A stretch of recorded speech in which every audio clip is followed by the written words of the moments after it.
You've been taught that debt is dangerous, that borrowing too much leads to collapse, bankruptcy, or economic failure. Yet one country has done the impossible. It borrows more than any nation in human history, owes more than any empire has ever dared, and still stands at the center of the global financial universe. The real mystery isn't that the United States has massive debt. It's that this debt has become a weapon, one so powerful that it shapes markets, influences governments, and quietly controls the world economy. To understand how America turned borrowing into power, you must first understand the illusion that surrounds global finance.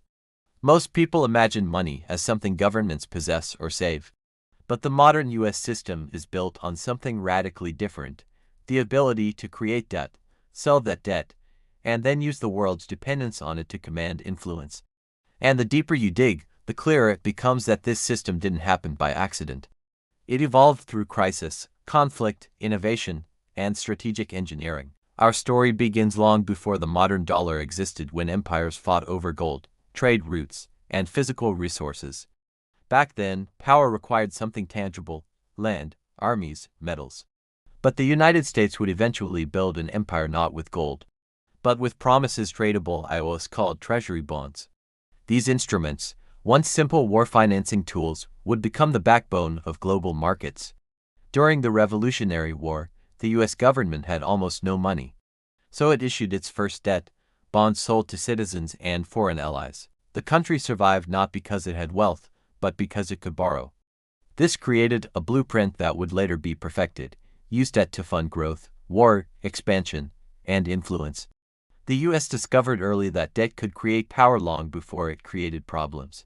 After the Civil War, the idea expanded.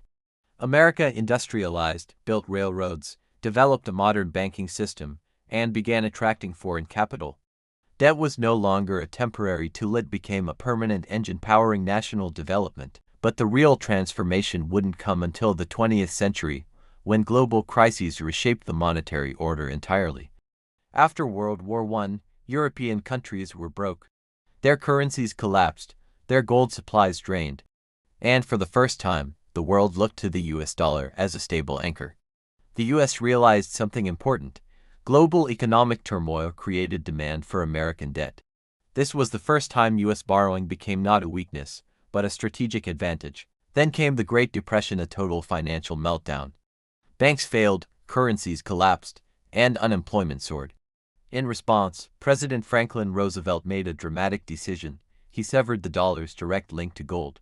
This gave the government far more freedom to borrow and spend. Debt became the tool for economic recovery, and it worked well enough that leaders continued expanding it. World War II pushed this strategy even further.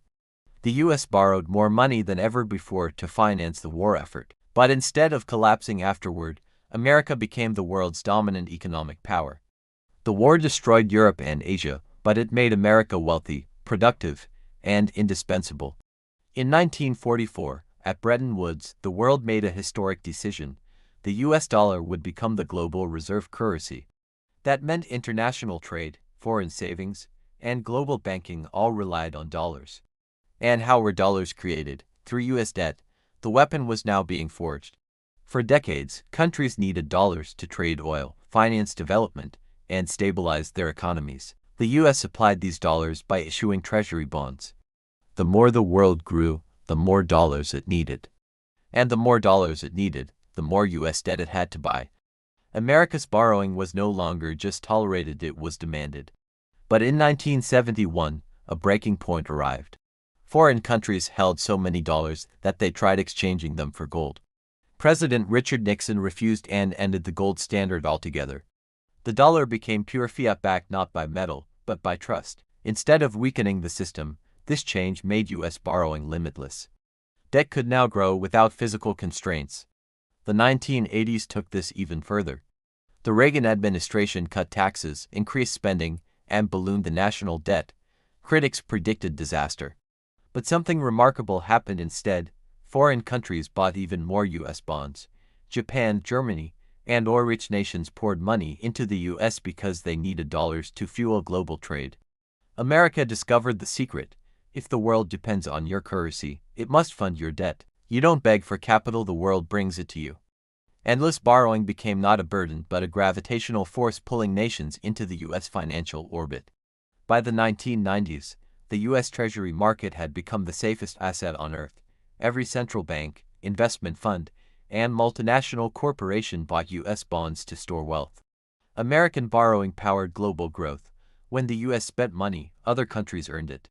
Debt was no longer a domestic issue, it was a global utility. Then came the 2008 financial crisis. The U.S. housing market collapsed, banks failed, and global markets panicked. Logic suggested investors would flee U.S. debt. Instead, the opposite happened. They ran toward it. In the middle of a crisis caused by American financial products, the world bought more American debt as a safe haven.